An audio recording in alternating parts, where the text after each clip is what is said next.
దేశానికి తలమానికంగా తెలంగాణ మహబూబ్ నగర్ నిలవబోతోందని రైల్వే శాఖ మంత్రి అశ్విని వైష్ణవ్ తెలిపారు. మహబూబ్ నగర్ జిల్లా దివిటిపల్లిలోని అమర్ రాజా బ్యాటరీ తయారీ పరిశ్రమలో గిగా ఫ్యాక్టరీ 1కి శంకుస్థాపన చేశారు. ప్రస్తుత యుగంలో బ్యాటరీల సాంకేతికత చాలా అవసరమని వ్యాఖ్యానించారు. పరిశ్రమ ఏర్పాటుతో రాష్ట్రంలోని యువతకు మరిన్ని ఉపాధి అవకాశాలు పెరుగుతాయని ఐటీ పరిశ్రమల శాఖ మంత్రి శ్రీధరబాబు వెల్లడించారు. దేశంలో బ్యాటరీ సాంకేతికత అభివృద్ధి చెందాల్సిన అవసరం ఉందని రైల్వే శాఖ మంత్రి అశ్విని వైష్ణవ్ చెప్పారు. ఆ రంగంలో పరిశోధనలకు ఊతమివ్వాలని మహబూబ్ నగర్ జిల్లా దివిటిపల్లిలోని అమర్ రాజా బ్యాటరీ తయారీ పరిశ్రమలో గిగా ఫ్యాక్టరీ 1కి శంకుస్థాపన కార్యక్రమంలో చెప్పారు. దేశంలో తొలిసారిగా దివిటిపల్లిలో ఏర్పాటు చేయనున్న గిగా ఫ్యాక్టరీ మహబూబ్ నగర్, తెలంగాణకు తలమానికంగా మారుతుందని విశ్వాసం వ్యక్తం చేశారు. దివిటిపల్లిలో 16 గిగావాట్ల బ్యాటరీ తయారీ, 5 గిగావాట్ల ప్యాకింగ్ యూనిట్ పరిశ్రమ కోసం 9,500 కోట్లు పెట్టుబడి పెట్టనున్నట్లు ఐటీ శాఖ మంత్రి శ్రీధరబాబు అన్నారు. తద్వారా దివిటిపల్లిలో 4,500 మందికి ప్రత్యక్షంగా, 10,000 మందికి పరోక్షంగా ఉపాధి కల్పించనున్నట్లు చెప్పారు. కేంద్రం సహకారం అందిస్తే మరిన్ని పరిశ్రమలు సహా లక్షలాది మందికి ఉపాధి కల్పనే ధ్యేయంగా పనిచేస్తామని వివరించారు.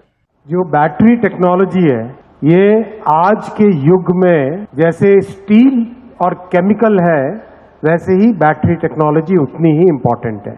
देश के लिए जरूरत है बैटरी की टेक्नोलॉजी को, सेल की टेक्नोलॉजी को मास्टर करना, समझना और उसमें लेटेस्ट रिसर्च, लेटेस्ट डेवलपमेंट करना. 5,337 करोड़ इतना बजट, यानी पहले जितना आंध्रा और तेलंगाना को कंबाइंड बजट मिलता था आज उसका 6 टाइम्स 6 गुना अकेले तेलंगाना स्टेट को.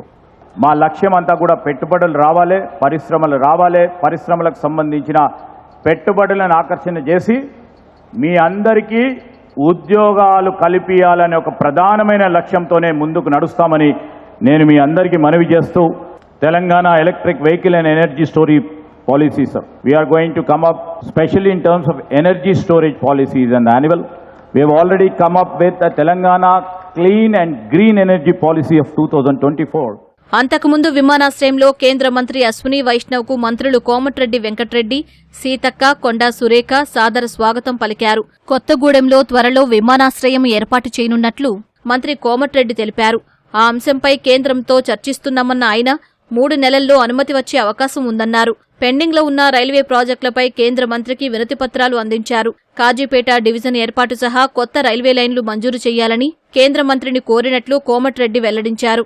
ముఖ్యమంత్రి ఆఫీస్కి వెళ్లి అడగంగానే వారు అపాయింట్మెంట్ ఇచ్చి దాదాపు హాఫ్ అన్ అవర్ మేము చెప్పిన రాష్ట్రంలో పెండింగ్ రైల్వే పనులు కానివ్వండి, నూతనంగా చేయవలసిన కార్యక్రమాలు కానీ అవన్నీ కూడా వినడానికి దాదాపు హాఫ్ అన్ అవర్ పైన సమయం ఇచ్చి సానుకూలంగా స్పందించడమే కాకుండా మేము ఒక చిన్న సమస్య అడిగితే కూడా వరంగల్కి సంబంధించి మా ఎంపీ కావ్య గారు అడిగితే ఆ సమస్యతో పాటు వరంగల్లో ఉన్న వచ్చే రింగ్ రోడ్ కూడా రింగ్ రోడ్ ఇస్తామని చెప్పి వారే స్వయంగా ఒప్పుకున్నందుకు ముందుగా వారికి స్పెషల్ ధన్యవాదాలు.